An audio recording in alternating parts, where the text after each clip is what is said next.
Well, hello, my friends. Welcome to Granny B's house. I hope you're having a good day. Granny B's having a pretty good day. Are you remembering to be kind to those people around you and to do little things to make the world a better place? Oh, I hope you are. That just makes the world a better place for you, too. It just feels so good to do nice things, kind things for other people.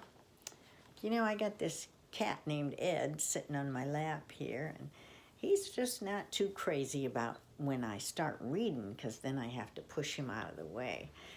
So I'm going to let him decide to get down while I read to you about a fire drill. Do you have fire drills at your school, or maybe even in your home? Do you have a safety route for when you might have a fire in your house? It's kind of scary when you have a fire because there's all the smoke and everything, and maybe you can't see where you're supposed to be going. So let's read about this fire drill that happens at the school. The teacher's name, and I wanted to tell you, as I'm reading this, it'll have little information about each of the animals who are in this class at school. It's almost like a science lesson, learning about animals, and well, I guess that's some kind of science.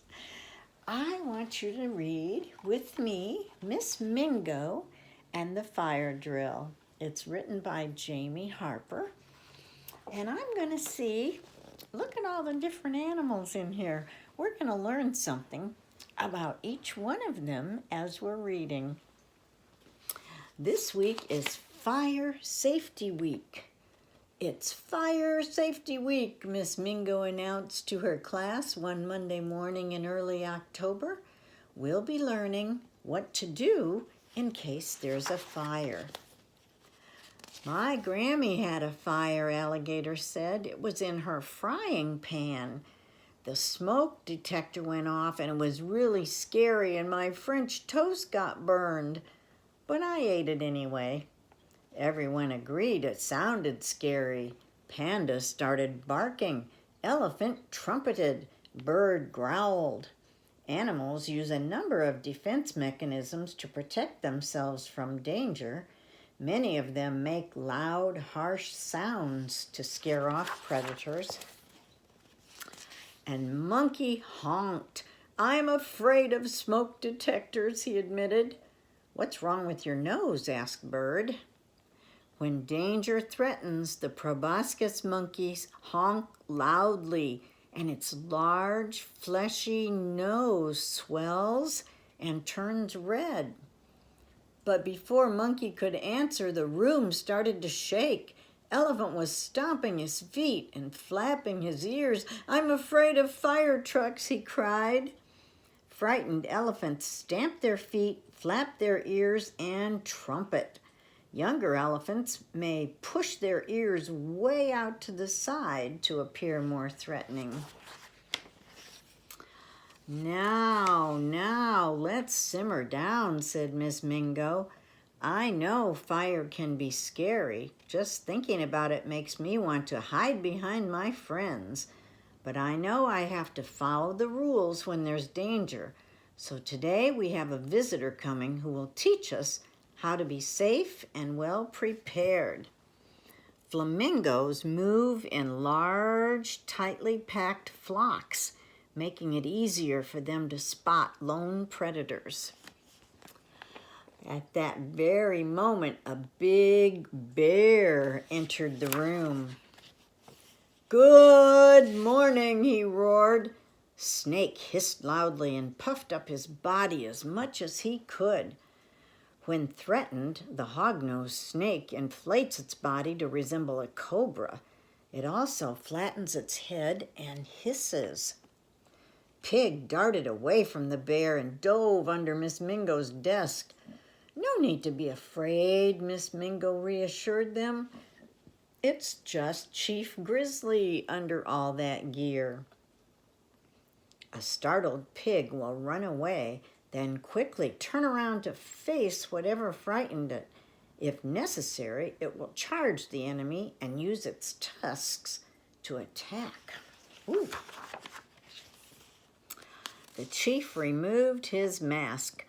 Firefighters need to wear all of this to be well protected, he said. It's called turnout gear, Frog said proudly. It can weigh up to 70 pounds. It didn't take long for the class to warm up to Chief Grizzly. What do you do when the smoke detector sounds? He asked the class. Get out and stay out, yelled Frog. Right again, said the chief. Does anyone know what to do if your clothes catch on fire?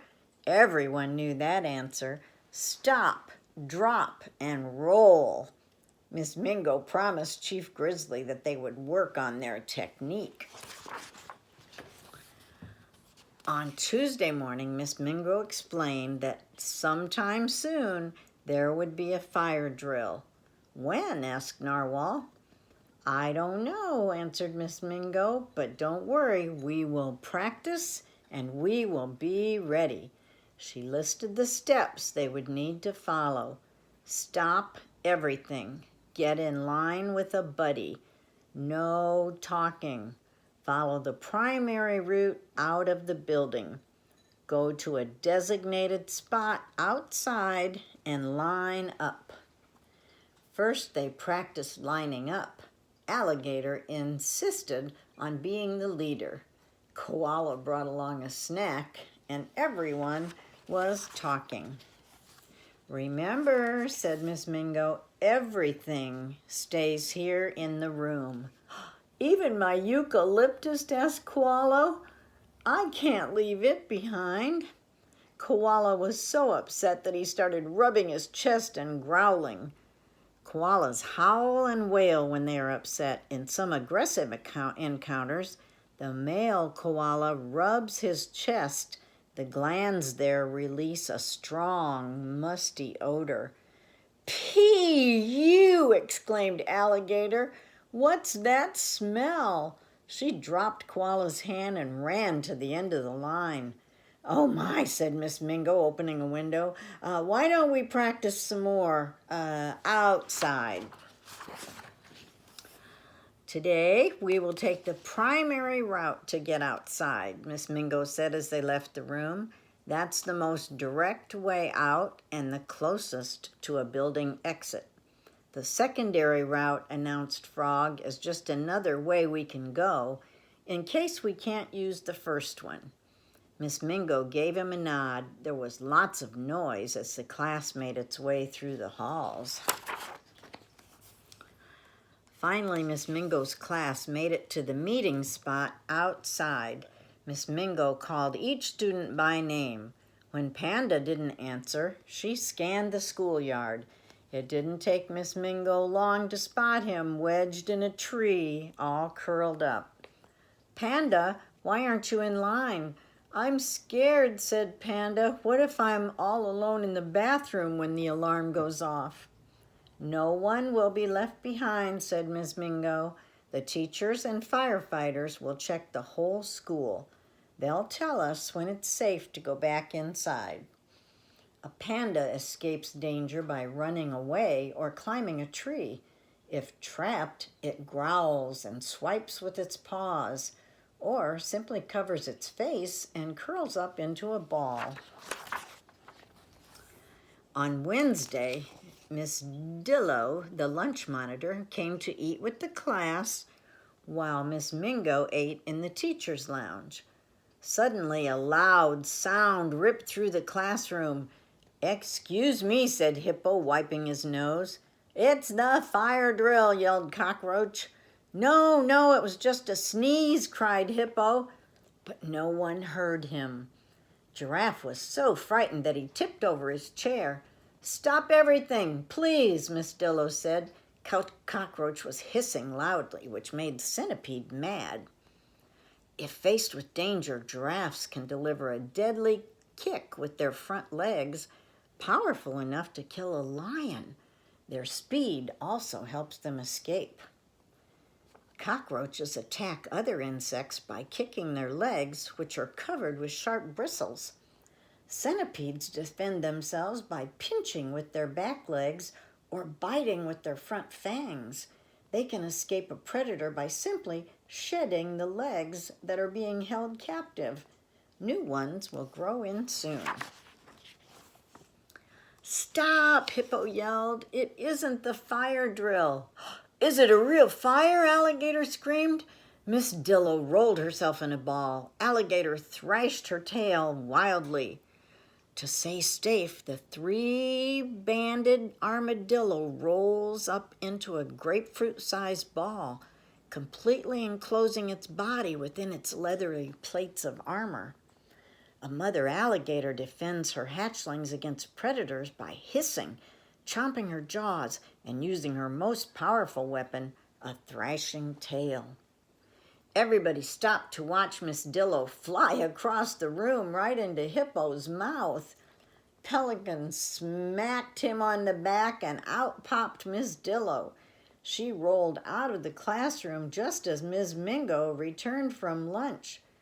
"Mercy me!" cried Miss Mingo. Friday morning, students trickled into the classroom. Miss Mingo reviewed all they had learned about fire safety one more time. During the morning meeting, a siren blasted and bright red lights flashed. "It's here!" hollowed Pig. "It's the fire drill!" Octopus cried. He squirted a cloud of ink into the room. An octopus squirts a cloud of ink to confuse its enemies, then dashes away under the cover of the smoky screen. But the class stayed calm. Norwal helped some of his classmates to the doorway where students began to line up with their buddies. Miss Mingo led her class out of the room and down the hallway. Everyone protected their ears from the loud sound. There was no talking, there was no running, and no one stopped at the cubbies, although Alligator tried. The students were just about to exit the building when they found Chief Grizzly blocking the entrance with a sign that read "Fire." He smiled and then winked, and they knew this was a special test. Frog nodded, and the class filed out using their secondary route.